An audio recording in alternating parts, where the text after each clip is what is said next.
नमस्कार मंडळी, स्वागत आहे तुमचं आमच्या चॅनलमध्ये। आवाज महामुंबईचा, शोध बातमीचा, कौल मनाचा।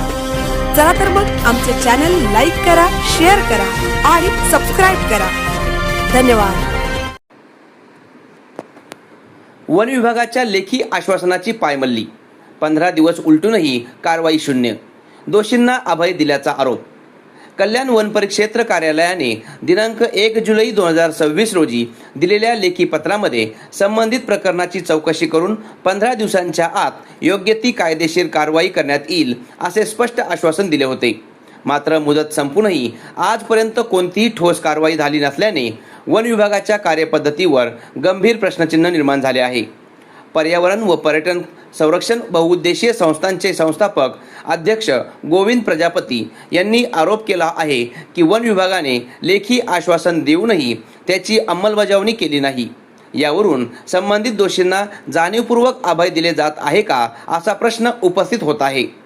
संस्थेच्या म्हणण्यानुसार जर प्रशासन स्वतः दिलेल्या लेखी आश्वासनाचे पालन करू शकत नसेल तर सामान्य नागरिकांनी न्याय कुणाकडे मागायचा।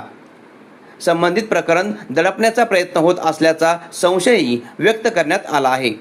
गोविंद प्रजापती यांनी इशारा दिला आहे की तात्काळ चौकशी पूर्ण करून दोषींवर कठोर कायदेशीर कारवाई करण्यात आली नाही तर जिल्हाधिकारी, प्रधान मुख्य वनसंरक्षक तसेच राज्य शासनाकडे तक्रार दाखल करून तीव्र लोकशाही आंदोलन छेडले जाईल।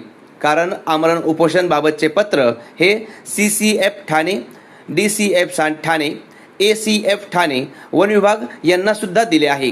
तिथूनही कोणती कारवाई दिसून येत नाही। यामुळे निर्माण होणाऱ्या परिस्थितीची संपूर्ण जबाबदारी वन विभागाची राहील असेही त्यांनी स्पष्ट केले। वन विभागाने नागरिकांना दिलेल्या आश्वासनाचे पालन करून पारदर्शकपणे कारवाई करावी, अन्यथा हा विषय राज्यस्तरावर नेण्यात येणार असल्याचे संस्थेने जाहीर केले आहे।